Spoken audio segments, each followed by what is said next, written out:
Mtazamaji popote ulipo, ninatumai kwamba siku yako inakuendea vema. Fahari yangu tena kubwa zaidi kuungana nawe mchana wa leo kwenye taarifa zetu za TV47 matukio ya awamu hii ya saa 7. Kuna mengi tu tuliokuandalia, tuandamane sote hadi tamati. Mienyi wako Andren Kilemi. Raia nchini Uganda leo wanashiriki katika uchaguzi mkuu, zoezi linalofanyika chini ya hali ya tahadhari kubwa baada ya serikali kuzima huduma za mtandao nchini humo. Rais Yoweri Museveni ambaye amekuwa madarakani tangu mwaka wa 1986 anawania awamu ya 7 ya urais. Hata hivyo, anakabiliwa na upinzani mkali kutoka kwa Robert Changulani almaarufu Bobi Wine ambaye anawakilisha kizazi cha vijana wanaoshinikiza mageuzi ya kisiasa na uwazi katika uongozi. Wadau wa demokrasia wanasema kuzimwa kwa interneti kunaweza kuathiri uhuru wa taarifa, ufuatiliaji wa uchaguzi na uwazi wa mchakato mzima wa upigaji kura, huku macho ya jumuiya ya kimataifa yakiendelea kuelekezwa nchini humo. Na sasa tunavuka moja kwa moja hadi nchini humo ambako mwandishi wetu wa habari Saddam Mubale anatuarifu kwamba baadhi ya vituo vya kupigia kura nchini humo vimeripotiwa kukumbwa na changamoto za kiufundi baada ya mashine za kuhakiki wapiga kura kushindwa kufanya kazi ipasavyo. Ni hali ambayo imesababisha kucheleweshwa kwa zoezi la kupiga kura katika maeneo kadhaa. Mubale?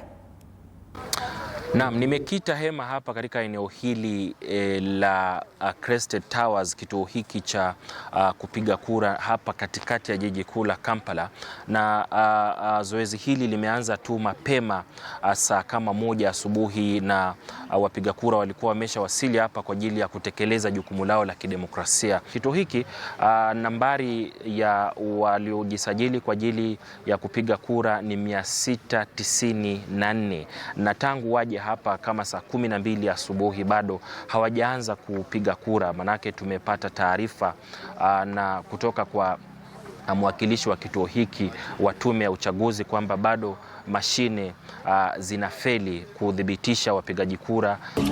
We have a general problem with the machines. I think all the parishes, because they are calling and all the machines are not working. So we are calling our process and they are saying that we should wait.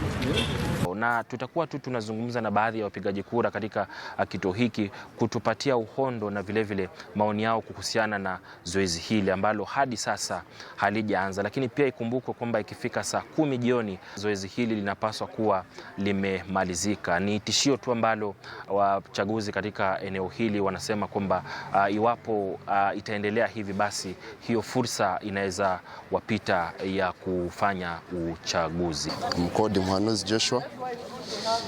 Here at Crested Towers we haven't started voting anyone, but we came here at around 7 and nothing has started, so I don't know what's going on, but we're likely to start now. Nice communication that there is a bit of a hiccup in terms of technicality with the machines, but they said we'll be patient a bit, and we are here waiting patiently. We hope for the best. We came here and witnessed the beginning, and now it's time for voting now. But they say the machines, we have to wait a bit for the machines.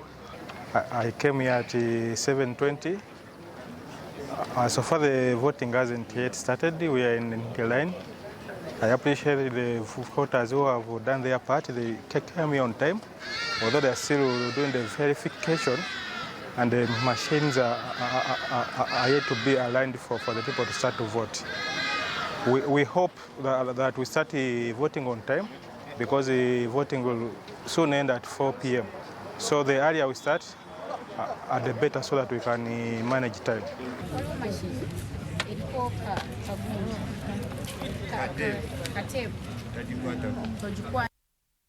Asante sana Sadam Mubale, mwandishi wetu wa habari kutoka taifa jirani la Uganda, Konradhi, ambapo hii leo wananchi wa taifa hilo wanafika debeni kupiga au kutekeleza shughuli yao ya kikatiba. Ni taarifa ambayo bila shaka Sadam atakuwa anazidi kuifuatilia. Mtazamaji, utakuwa unapokea matukio na matokeo moja kwa moja kutoka taifa jirani la Uganda kadri tu yatakavyokuwa yanatukia. Lakini kwa sasa tusalie huko Uganda, na ni kwamba hatua ya kuzima huduma za mtandao wakati wa uchaguzi nchini Uganda na Tanzania imezua wasiwasi mpya katika ukanda wa Afrika Mashariki. Mashirika ya kiraia na wataalamu wa teknolojia wanaonya kuwa kuzimwa kwa huduma za mtandao kwa mtindo kama huo kunaweza pia kutekelezwa nchini Kenya, hatua ambayo itatishia haki za kidijitali, upatikanaji wa taarifa na msingi wa utawala wa sheria. Mwandishi wetu Faith Wangare anasimulia zaidi. Afrika Mashariki imejipata pabaya hasa wakati wa uchaguzi ukikaribia. Mtandao katika nchi hizi umekuwa ukikatizwa wananchi wanapokaribia kutekeleza haki yao ya kidemokrasia. Jumanne saa 12 zikiwa zimesalia saa 44 wananchi wa Uganda kupiga kura, nchi hii imejipata katika changamoto ambayo imekumba nchi jirani majuzi. When you shut down the internet, when you limit media freedom, when you infringe on the freedom of expression, it automatically communicates the autocratic regime that wants to silence the masses. While we have boots on the ground, while we have partners as we speak who are monitoring the situation in that country, what we know for sure is that the over-militarization of these elections is already sending fears to a large percentage of the population. Hatua hii imekatiza ufikiaji wa umma kwa mitandao ya kijamii, huduma za harafa na habari za mtandaoni. May happen what's happening already in Uganda, and we can already see with the by-elections of what happened in Kenya and the similar state-sponsored violence. We're very concerned with the precedent that is being set of what an election could look like in East Africa and beyond. Mashirika ya kijamii sasa yanasema hatua hizi zinapunguza upatikanaji wa taarifa ya uchaguzi, zinadhoofisha uwazi wa kuzuia ufuatiliaji huru wa mchakato wa kura. Wataalamu wa teknolojia wanaonya kuwa kuzima kwa interneti pia kuna kiuka haki za kidijitali na kudhoofisha imani ya umma katika mifumo ya kidemokrasia. Afrika moja, Afrika huru. Mwelekeo huu wa kikanda sasa unaibua wasiwasi nchini Kenya. Ingawa bado hakujashuhudiwa kuzimwa kwa interneti kote nchini wakati wa uchaguzi, wataalamu wanaonya kuwa Kenya tayari na mifumo ya sheria ya kiteknolojia ikiwemo mamlaka ya mawasiliano ambayo inaweza kutumiwa vibaya kuvuruga upatikanaji wa interneti endapo itatumika visivyo. We are an East African community, and I'm afraid to say we could be the last standing depending with what happens tomorrow. So we've got to be careful and still invite them and still protect them, because if Kenya falls, then where will anyone run to? Encouraging Ugandans and everyone else in Uganda to utilize every gadget, every opportunity that they have to document, to safeguard data, to safeguard images, and ensure that the world gets to know. Na licha ya mahakama ya Kenya kuingilia kati hapo awali kuzuia kutatizwa kwa interneti, makundi ya haki za binadamu wanasema mazoea ya Uganda na Tanzania yanaonyesha jinsi mamlaka ya kiutawala yanavyoweza kwa haraka kupuuza ulinzi wa kisheria endapo hawatakuwa na uangalizi wa karibu. It is of grave concern that a sovereign state would decide to shut down the internet and cut off its citizens from just following what is happening, knowing what the security situation is. Faith Wangare, runinga ya TV47. Asante sana Faith Wangare kwa taarifa hiyo. Na mahakama kuu ya Embu leo asubuhi imeanza kusikilizwa kwa kesi mbili za uchaguzi zinazopinga ushindi wa Leonard Wamuthende kama mbunge wa Mbeere Kaskazini. Kesi hizo zilizowasilishwa na wapiga kura Juliet Karigi na Patrick Gitonga zinahoji uhalali wa ushindi wa mbunge huyo wa chama cha UDA, wakitaja madai ya hitilafu katika jina lake na usajili wake kama mpiga kura. Walalamishi wanadai kuwa mbunge huyo alitangazwa mshindi kwa jina lisilo katika daftari rasmi la wapiga kura, jambo linalomfanya kuwa hastahiki kugombea kiti hicho. Kikao cha leo kinaashiria mwanzo rasmi wa mchakato wa mahakama, huku mahakama ikitarajiwa kuweka ratiba ya usikilizwaji wa kesi hiyo, ikizingatiwa kuwa kesi za uchaguzi kisheria lazima zikamilishwe ndani ya miezi 6. Hebu sasa tusikilize.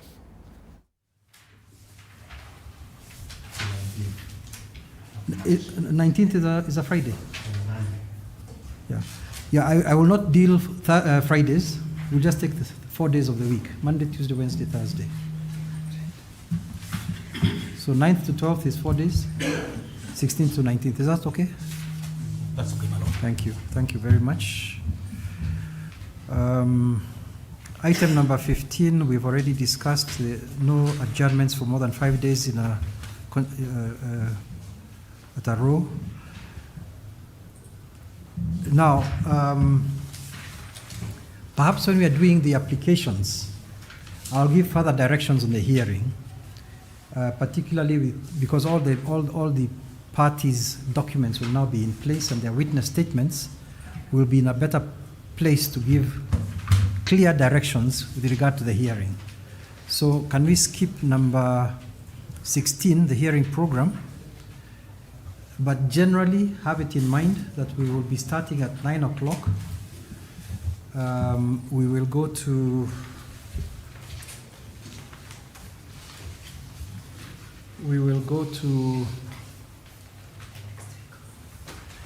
a health break at around 10:45. We will reconvene at 11, go to lunch break at around 1, and then end at 3. Naam, mtazamaji, tusalie mahakamani ambapo kesi dhidi ya mhubiri tata Paul Mackenzie inaendelea kusikilizwa leo katika mahakama kuu ya Mombasa. Shahidi anayetoa ushahidi kwa sasa ni afisa wa upelelezi ambaye pia ni shahidi wa upande wa mashtaka. Afisa huyo anaendelea kuwasilisha ripoti za kina za uchunguzi kuhusu matukio yaliyosababisha maafa makubwa yaliyotikisa taifa, akieleza kwa undani jinsi uchunguzi ulivyofanyika na uvumbuzi uliopatikana katika kesi hiyo nzito.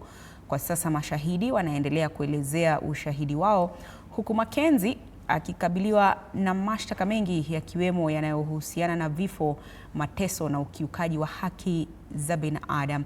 Tunaungana moja kwa moja na mwandishi wetu wa Mombasa kupata taarifa za hivi punde kuhusu yanayojiri katika kesi hiyo.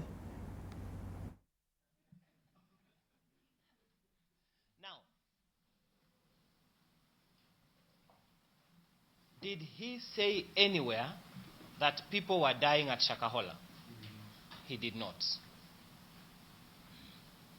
I'll take that up again, my lady. Did he say anywhere that people were dying at Shakahola? He did not. That is a will. When is that will dated?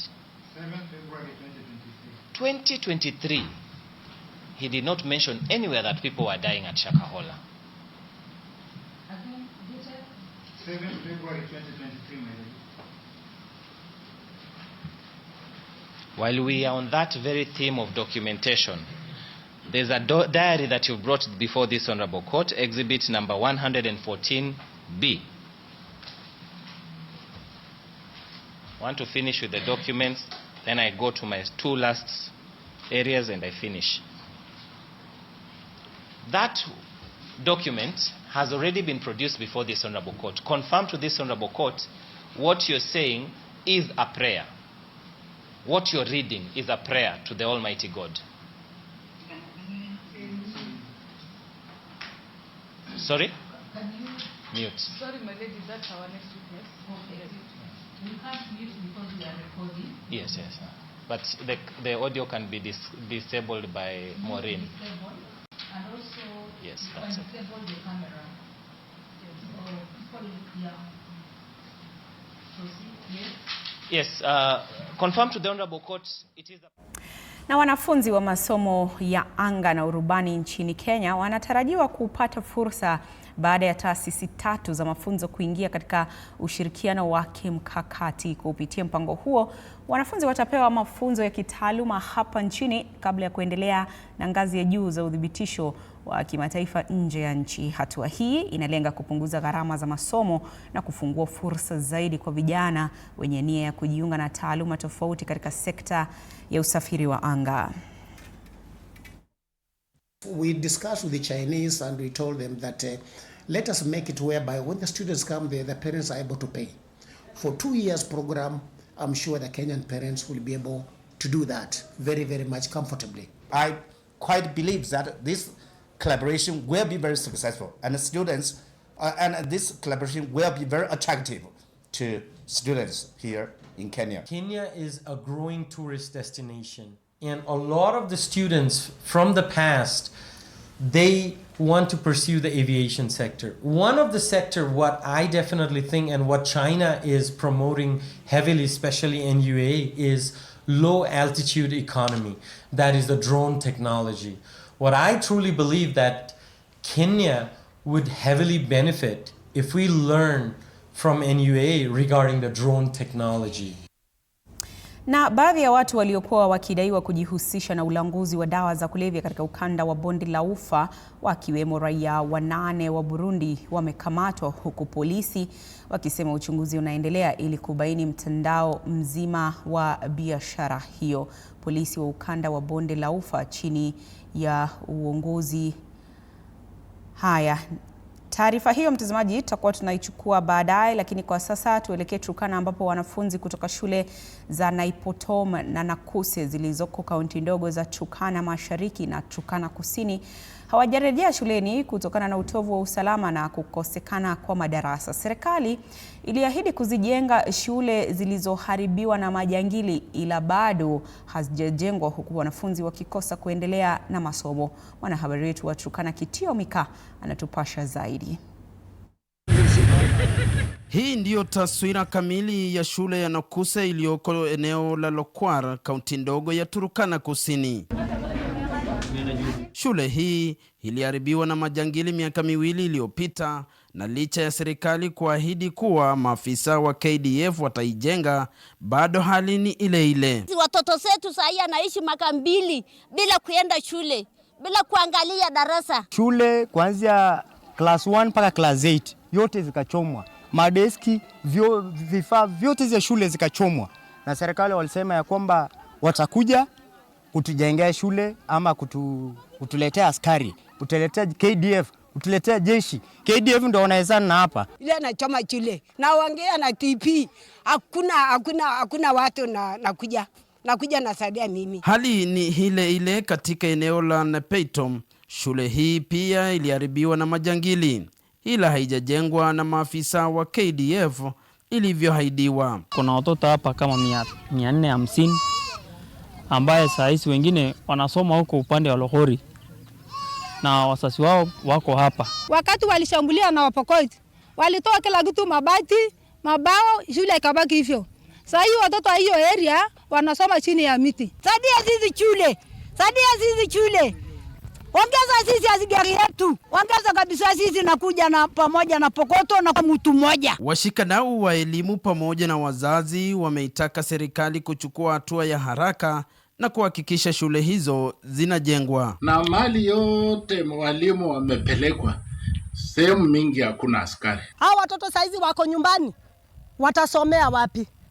Shuali Mheshimiwa President. Rais, kwa nini hiyo shule haijafanyika mpaka saizi? Na sisi ni raia wa Kenya na ni lazima tutete haki ya wananchi, tutete haki ya watoto wetu. Mashule hatuna hizo madarasa kwa hapa, na pale Lomelo, Kapedo na Peitom watu hawalali hata kwa manyumba saizi. Hakuna usalama inaendelea pale. Usalama imedhoofika na imesoroteka. Wakazi wanasema ndoto za wanao za kuendelea na masomo zimekatizwa. Watoto wetu wako nyuma. Sasa watapatanaje na wale wanasoma? Wale wako mbele, sisi tuko nyuma. na wakati mtihani inatumwa kwa safari moja. Hata sasa hivi yeye akukuja angusha kuja hapa hivi, utaona watoto yote iko na mimba, kwa maana alikosa shule ya kwenda, alikosa kila kitu ya kwenda nayo shule ndio imechomeka. Hata hivyo, mkurugenzi wa elimu katika kaunti ya Turkana Henry Lubanga anasema jeshi la ulinzi KDF itaanza shughuli ya ujenzi wa shule hizo hivi karibuni. The government has promised to rehabilitate those schools through KDF, and so far Kapedo Secondary School has been repaired from the destruction that was done by bandits. We are looking forward to have Napeito, Nakuse and Lokwar rehabilitated by the same KDF. Kwa sasa wazazi na wanafunzi wote wanasubiri kushuhudia utekelezaji wa ahadi hizi. Nikiripotia TV47 ikiwa Lodwar kwenye kaunti ya Turkana, mimi ni Kitio Mika Masai. Asante sana Kitio Mika Masai. Mtazamaji kutoka Turkana, sasa turejelee taarifa yetu ya awali ambapo baadhi ya watu waliokuwa wakidaiwa kujihusisha na ulanguzi wa dawa za kulevya katika ukanda wa Bonde la Ufa, wakiwemo raia 8 wa Burundi, wamekamatwa, huku polisi wakisema uchunguzi unaendelea ili kubaini mtandao mzima wa biashara haramu hiyo. Polisi wa ukanda wa Bonde la Ufa chini ya uongozi wa Kamanda Samuel Ndanyi wanasema kaunti za Pokot Magharibi na Turkana ziko kwenye hatari kutokana na mpaka na taifa jirani. Kamanda Ndanyi aliwahimiza wananchi kushirikiana na vyombo vya usalama kwa kutoa taarifa pindi wanaposhuhudia shughuli haramu ili kupiga jeki vita dhidi ya dawa za kulevya na kulinda usalama wa jamii. Huu tukianzia upande wa Turkana inapakana na nchi jirani kama za Ethiopia, za Sudan, na tunashuku kuwa kuna vitu kadhaa ambazo zinaweza kuwa zinatoka katika nchi jirani, na ndio tuone vile tunaweza shirikiana officers ambao wako katika katika along the corridor kutoka Turkana kuja West Pokot kwenda kuelekea Trans Nzoia, vile tunaweza shirikiana katika ile hali ya kupashana, kupeana report so that ndio tu deal na vitu na hizo vitu ambazo nimetaja, hizo pombe haramu na miadarati. Lakini pombe haramu iko ndani kwetu, miadarati inaweza kuwa iko ndani kwetu, lakini zingine tunasuspect kwa zinaweza kuwa zinatoka nje.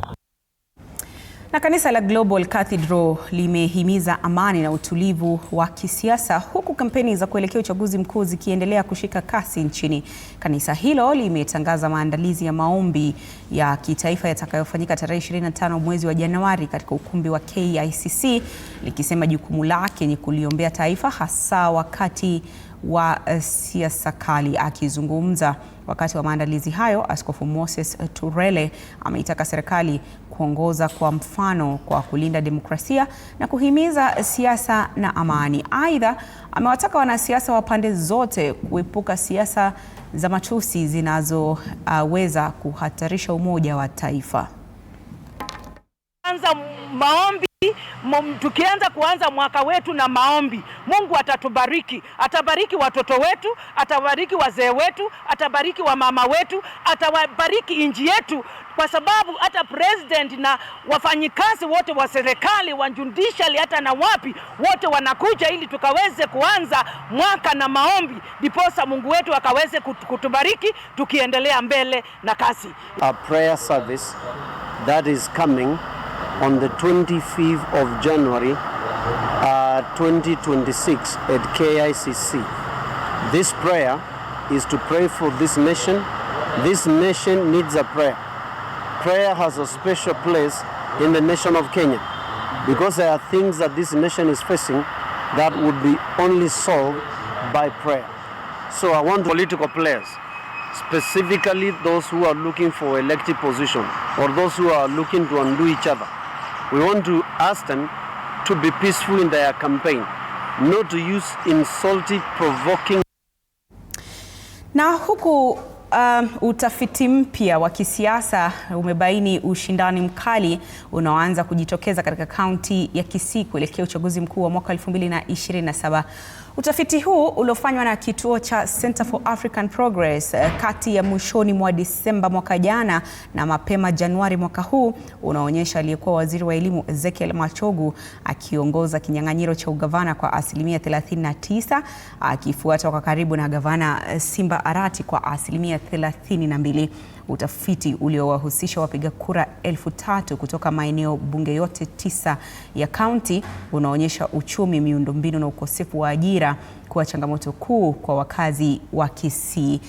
Kisiasa, vyama vya UPA na DCP vinaonekana kuwa na nguvu zaidi, hali inayoashiria ushindani mkali na mazingira ya kisiasa yaliyogawanyika kuelekea uchaguzi ujao. According to Kisii County voters, if the election was carried today, as at the time we carried the survey, the candidate who could emerge victorious is the former CS for Education, Ezekiel Machogu, who gets 1,170 out of the 3,000 people we interviewed. That is 39% of the 3,000 people who we talked to, trying to find out who's the most popular candidate for governor as we head into the 2027 general election. He was followed by the current governor, Simba Arati, who gets 960, which is 32%. And then, of course, Dr. Ondari came in at number 3, a distant third, getting Ondari got 9.27%, number 3. And then, of course, number 4 is Nyaberi Lumumba at 4%. Now, we have other candidates. I call them fringe candidates, around 6 of them, who got 4.5%, and 11.23% of the people we talked to remain undecided. So one feature that we've been able to see over the long time we've done polls in Kisii is people decide quite early. And you can trust me that as we head into the 2027 elections, and we wanted to find out the political party which has the highest number of followers within the county. And we found out that Kisii's up to like 27% identify with the UPA party, which was rumored to be owned by Matiang'i, but it's headed by the current governor for Nyamira County, His Excellency Amos Nyaribo. That is the most popular political party in Kisii at 27%. It's followed closely by DCP, which is a surprise. Na mtazamaji, kwa namna hiyo sasa sina la ziada, ninahitimisha taarifa zetu za TV47 matukio awamu hii ya saa 7. Asante sana kwa wote waliofanikisha taarifa hizi. Shukrani kwako mtazamaji siku zote kwa kushabikia runinga hii ya TV47. Nimekuwa wako Andren Kilemi. Ninaondoka upande wa pili, namuona mwanahabari mwenza TK Tony Kwalanda anajitayarisha, atakuwa anaingia hivi karibuni na kipindi cha AFCON. Kwa mashabiki wote wa mechi, basi bila shaka usiguze kidude. Kwaheri kwa sasa.